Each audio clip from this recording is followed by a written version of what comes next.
Zumba വിവാദത്തിൽ മതസംഘടനകൾക്കെതിരെ പൊതുവിദ്യാഭ്യാസ വകുപ്പ് മന്ത്രി. സൂംബയ്ക്കെതിരായ മതസംഘടനകളുടെ എതിർപ്പ് ലഹരിയേക്കാൾ വലിയ വിഷമാണെന്ന് മന്ത്രി വി ശിവൻകുട്ടി പറഞ്ഞു. അത് ഭൂരിപക്ഷ വർഗീയത വളർത്താനേ ഉപകരിക്കൂ. മതസംഘടനകൾ ആടിനെ പട്ടിയാക്കുന്ന നിലപാടാണ് സ്വീകരിക്കുന്നത്.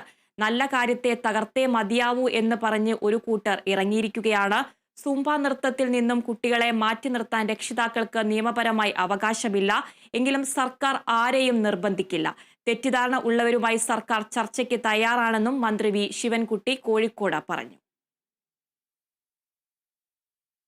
ഇത്തരം എതിർപ്പുകൾ ലഹരിയേക്കാൾ മാരകമായ വിഷം സമൂഹത്തിൽ കലർത്തുകയും വിദ്യാഭ്യാസ മേഖലയെ മെച്ചപ്പെടുത്തുന്നതിന് പകരം വർഗീയതയ്ക്കും വിഭാഗീയതയ്ക്കും വളം നൽകുകയും ചെയ്യും. സർക്കാർ നിർദ്ദേശിക്കുന്ന പഠന പ്രക്രിയകൾക്ക് കുട്ടികൾ നിർബന്ധമായും പങ്കെടുക്കണം. രക്ഷിതാവിന് അതിൽ ചോയ്സ് ഇല്ല. എന്നാൽ ഇവിടെ ചില പ്രസ്ഥാനങ്ങൾ ഭൂരിപക്ഷ വർഗീയതയ്ക്ക് അനുകൂലമായ നിലപാടാണ് സ്വീകരിക്കുന്നത്. ഇത് ആടിനെ പട്ടിയാക്കുന്നതിന് തുല്യമാണ്. എന്തെങ്കിലും തെറ്റിദ്ധാരണ ഉള്ളവരെ സംബന്ധിച്ചിടത്തോളം ചർച്ച ചെയ്ത് തെറ്റിദ്ധാരണ മാറ്റുന്നതിന് വേണ്ടി തയ്യാറാണ്.